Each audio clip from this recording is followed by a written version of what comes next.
ஸ்ரீமதே ராமானுஜாய நமக. ஸ்ரீமதே லக்ஷ்மி நரசிம்ம பரபிரம்மணே நமக. நமஸ்காரங்கள்.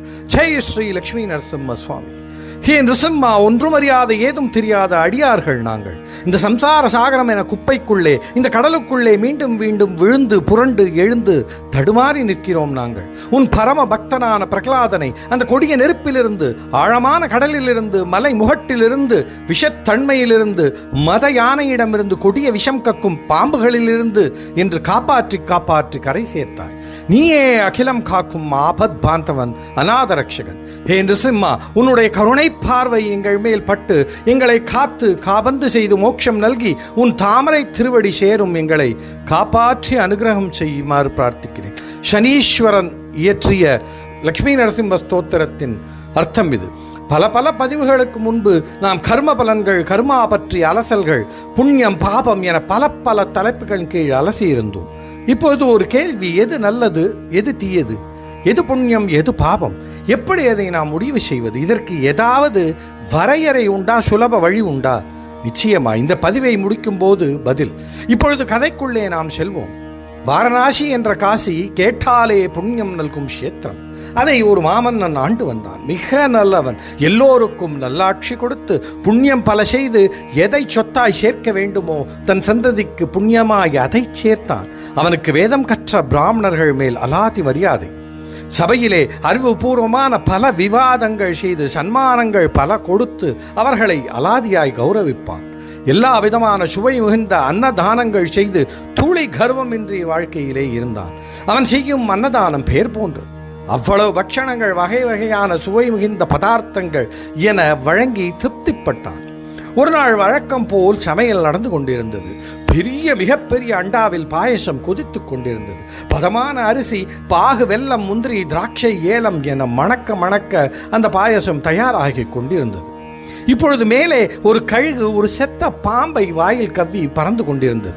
சரியாக அந்த பாயச அண்டாவை கடக்கும் சமயம் பாம்பு வாயிலிருந்த அந்த விஷப்பையிலிருந்த விஷம் சொட்டு சொட்டாய் பாயாசத்தில் விழுந்தது. முடிந்தது கதை. யாரும் அறியவில்லை. அன்னதானம் நடக்க உண்டவர்கள் உடனே மோட்சமடைந்தார்கள், மடிந்து விழுந்தார்கள். மிகப்பெரிய துயரம். இப்பொழுது யார் செய்த பாவம் இது? சமையல் செய்தவர்க்கு என்ன நடந்தது என்றே தெரியாது. கழுகு தன் இரையை தூக்கிச் சென்றது. பாவம் அதை சேராது. பாம்பு ஏற்கனவே இறந்து விட்டது, அதையும் சேரவர். பாபம் இப்பொழுது காத்திருக்கிறது. சில மாதங்கள் கழித்து இந்த விவரம் தெரியாத பிராமணர்கள் வெளியூரிலிருந்து அரண்மனை பக்கம் வர அங்கே இருந்த பெண்மணியிடம், இங்கே பிராமணருக்கு அன்னதானம் செய்யும் மன்னரின் அரண்மனை வழி இதுதானா என கேட்க, வழி இதுவே, ஆனால் ஒரு விஷயம், அவர் போட்ட உணவை உண்டால் அங்கேயே மடிந்து சாவார்கள். பிராமணருக்கு அதுவும் சாவு நிச்சயம் என இந்த பெண்மணி சொன்னாள். காத்திருந்த பாவம் அவள் முதுகில் ஏறி உட்கார்ந்தது. இப்பொழுது புரிகிறதா? நம்மில் நிறைய பேருக்கு இந்த பழக்கம் உண்டு. நடந்தது தெரியாமல் பேசுவது, அனாவசியமான பழி அடுத்தவர் மேல் சுமத்துவது, விஷயம் தெரியாது விவரம் சொல்வது என ஏகப்பட்ட துர்குணங்கள். மிகவும் தவறு, மகா பெரிய பாவம். இப்பொழுது கேள்விக்கு வருவோம். அடுத்தவர் நோகாதபடி செய்யும் எந்த செயலும் பாபமே இல்லை. தர்மத்தின் கோட்பாடுகள் மீறாது செய்யும் எதுவும் மறுபடியும் பாவம் இல்லை. சரி, இதுவெல்லாம் போகட்டும். இது தவறா சரியா, தர்மமா அதர்மமா, ஒரே குழப்பம். இதற்கு ஒரு எளிய வழி. என்றுமே குழப்பம் இருந்தால் நேரே நம் லக்ஷ்மி நரசிம்மனிடம் செல்ல வேண்டியது. கூப்பிய கையோடே, உன்னை முன்னிறுத்தி இதை செய்கிறேன், என் உள்ளம் முழுக்க அவனை கொண்டு, எண்ணம் முழுக்க அவனை நினைத்து, மனதார உளமாற உள்ளிருந்து செய்ய, அது அதர்மமாகவே இருந்தாலும் தர்மமாய் மாறும், பாபமாய் இருந்தாலும் புண்ணியமாய் போகும். அதன் பின்னே நடக்கும் எதற்கும் நமக்கும் சம்பந்தமில்லை. நரசிம்மன் பொறுப்படுத்திக் கொள்வான், அவன் பார்த்துக் கொள்வான். தப்பா இருந்தால் தட்டி திருத்துவான். இங்கே பாபமோ புண்ணியமோ நிருசிம்மன் சம்பந்தமானது. அவனை உங்கள் மனத்தில் அழகாய் இருத்துங்கள். உங்கள் கணக்கில் புண்ணியம் மட்டுமே வரவாகும். ஜெய் ஸ்ரீ லக்ஷ்மி நரசிம்ம சுவாமி. இந்த வார கேரள திவ்ய தேசங்கள் சில விவரங்கள் மட்டும் கூறியிருக்கிறேன். முதலாவது காதமூரி, கோட்டயம் மாவட்டம். கைதப்பள்ளத்திலிருந்து 1 கிலோமீட்டர் கோட்டயம் கருகாச்சல் மார்க்கம் கும்ப மாத சிரவணம் இந்த நரசிம்மருக்கு விசேஷமான நாள். அடுத்ததாய் லட்சுமி நரசிம்மர் கோவில் மணக்காடு, தொடுப்புழாவில்.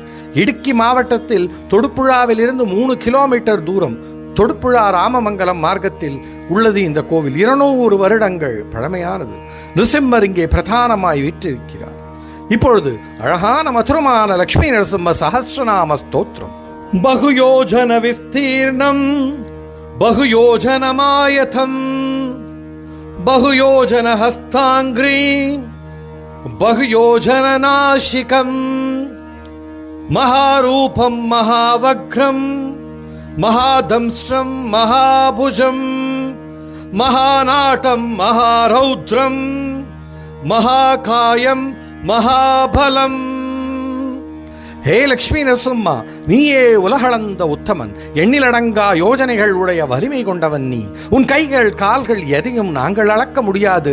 பகுயோஜன நாசிகா, மிகப்பெரிய நாசி கொண்டவன் நீ. மகா பெரியவனான நீ, பெரிய வாயுடன், கடினமான பற்களுடன், பெரிய புஜங்களுடன், கம்பீரமான நடை கொண்டு, உக்ர பார்வை கொண்டு, மகாபல தேகம் கொண்ட வலிமை மிக்க எங்கள் லக்ஷ்மி நரசிம்ம பெருமாள் நீயே.